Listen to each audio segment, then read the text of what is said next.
Welcome to the Deep Dive. Today we're tackling a term you might be hearing more about, especially in digital security circles, the Essential 8. That's right. Now, it might sound a bit technical, but honestly, it's super relevant for staying secure today, particularly if you're operating in or dealing with organizations in Australia or New Zealand. Definitely a key one for that region. Okay, so let's, unpack this. Our mission today is to pull out the really important bits from our sources about this, critical cybersecurity framework. The idea is for you, listening in, to quickly get what it is, why it actually matters, and who really needs to be paying attention. And hopefully without feeling too overwhelmed by jargon. Yeah, make it accessible. Exactly. Right. We think there's some real aha moments here, so this deep dive should be a good shortcut to getting properly informed. So to kick us off then, for someone who's maybe just heard the name floating around, what exactly is this Essential 8, and I guess why has it become such a big deal, such a benchmark? Right. So at its heart, the Essential 8 is a prioritized set of baseline security strategies. It was actually developed by the Australian Cybersecurity Centre, the ACSC. Okay. And the why is pretty straightforward. It's designed to help organizations stop or at least mitigate the most common cyber threats we see out there. Makes sense. What's really interesting is how widely it's been adopted. You see it across both public and private sectors throughout Australia and New Zealand. So it's got real traction. It really has. And while technically you won't find a law saying you must do the Essential 8, it's definitely become the de facto security benchmark there. It's really shaping how businesses and government think about cyber defense. Okay, de facto benchmark. That's a key phrase, sort of like an unwritten rule, but one with real teeth. Exactly. It carries significant weight. Right. So that leads perfectly into the next big question. Yeah. Given how influential it's become, who exactly needs to align with this standard? I mean, who are the really critical players here? Yeah, good question. The list is pretty specific, and it feels like it's, growing. Definitely all Australian government departments. That's a given. Right. Government's in. Then you've got critical infrastructure providers. Think energy grids, water supplies, telcos, that kind of thing. The really essential services. Precisely. Also, heavily regulated sectors, so financial institutions, banks, and the health sector. They're often required or strongly encouraged to align. Okay. And then there's the private sector angle. Businesses working with Australian federal government clients often find they effectively need to meet these standards too as part of their contracts or just expectations. So it flows downstream. It really does. And this is where managed service providers, or MSPs, come in. They play a huge role. How so? Well, the MSPs serving those government departments or critical providers, they're often the ones tasked directly with actually implementing the controls and then proving, demonstrating the required maturity level against the Essential 8. So they're on the front lines of making it happen. Absolutely. And to underscore the point about government Australian federal agencies are actually expected to meet specific Essential 8 maturity levels. Sure. So in practice, it really is mandatory for government operations and, by extension, many who work with them. Got it. So less of a suggestion and more of a foundational requirement, particularly in that federal or critical space. That really clarifies the impact. Yeah, that's the core of it. Okay. Yeah. Let's get into the weeds a bit then. Yeah. What are these 8 controls? What makes up the Essential 8? What are these security pillars everyone's talking about?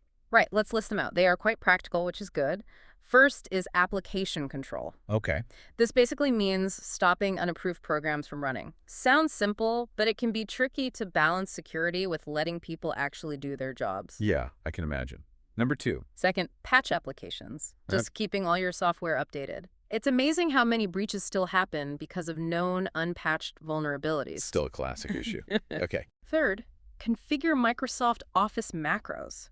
This sounds niche, maybe, but properly locking down macros shuts off a huge pathway attackers love to use. Those sneaky macros. Right. All right. Fourth is user application hardening. So turning off unnecessary features in things like web browsers or PDF readers to, shrink the attack surface. Makes sense. Less stuff running, less to attack. Exactly.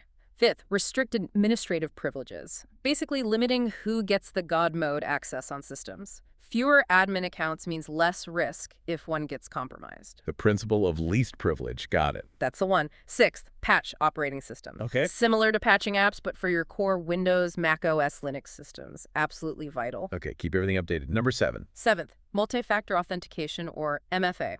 requiring more than just a password, like a password plus a code from an app on your phone. It makes a massive difference to account security. MFA, yep, hear about that all the time. And the last one. And finally, number 8, daily backups. Making sure you have regular copies of your important data, ideally offline or isolated, so you can recover if something bad happens, like ransomware. Right, the safety net. Exactly. And one more thing to understand here, each of these 8 controls has defined maturity levels. They usually range from, say, level 1 or basic, up through level 2 or advanced, maybe even a level 3 or enhanced. Ah, so it's not just do it, but how well you do it. Precisely. The higher levels demand more sophisticated implementations. For MFA, for example, a basic level might be an app code, while a higher level might require a physical security key or biometrics. Okay, that adds another layer. But what strikes me is how practical these all sound. They're not like vague concepts. They're actual things an organization can do. That's the strength of the framework. I can see, though, that implementing all 8 and potentially to higher maturity levels and then proving you're doing it, that must take some real effort. So how does that work? What does this mean for actually demonstrating compliance? How do you show you're meeting these standards? Yeah, that's a critical piece. And this is where various tools and platforms really come into play. There are solutions specifically designed to help with Essential 8 maturity reporting, especially for those MSPs we mentioned, but also for internal IT teams. Okay, so dedicated tools exist. What do they do? Well, they can automate a lot of the heavy lifting. For example, they can track and report on things like endpoint patching status. Are those operating systems and applications up to date across all machines? They can also help monitor access controls. Right. They make it much easier to demonstrate that MFA is actually being enforced and that user privileges are correctly restricted, are only the right people, admins. So providing the evidence. Exactly.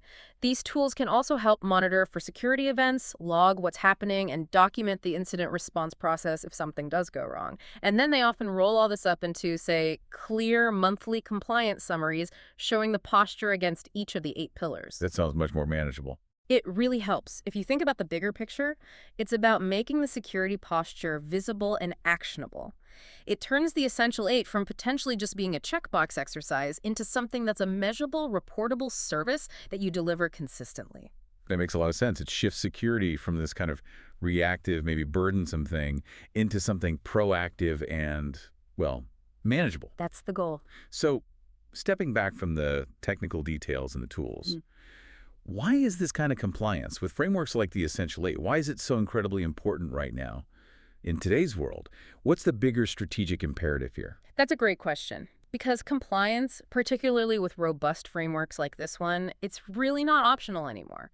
Not for MSPs, and arguably not for any organization that wants to be seen as a trusted partner or supplier. Table stakes now. It's rapidly becoming that way. It's moved way beyond just being a technical IT requirement. It's actually a core business function now. How so? Well, think about it. Being able to demonstrate strong security posture aligned with a recognized standard like the Essential 8, it becomes a key differentiator when you're bidding for contracts, especially those government or critical sector ones we talked about. A competitive advantage. Absolutely. And it's a direct, measurable contributor to client trust and your own organizational resilience. Clients want to know their data and their connection to you is secure. Right. Trust is everything. It really is. So by embedding this kind of compliance reporting into your services, maybe using some of those tools we discussed, you're not just meeting a standard, you're actually helping to set the standard for security and professionalism in your field. It's about building that confidence in a digital world where, let's face it, cyber threats are just a constant reality. Wow. Okay. So it's really a fundamental shift. Compliance isn't just ticking a box. It's about building the business, building trust, and gaining that competitive edge, whether you're in one of those regulated industries or, frankly, just aiming to be best in class for security. The message seems clear. Frameworks like the Essential 8 are becoming pretty much non-negotiable. I think that's a fair assessment, yes. Okay. Well, there you have it, our deep dive into the Essential 8. As we've heard, it's a powerful, really practical framework for cybersecurity.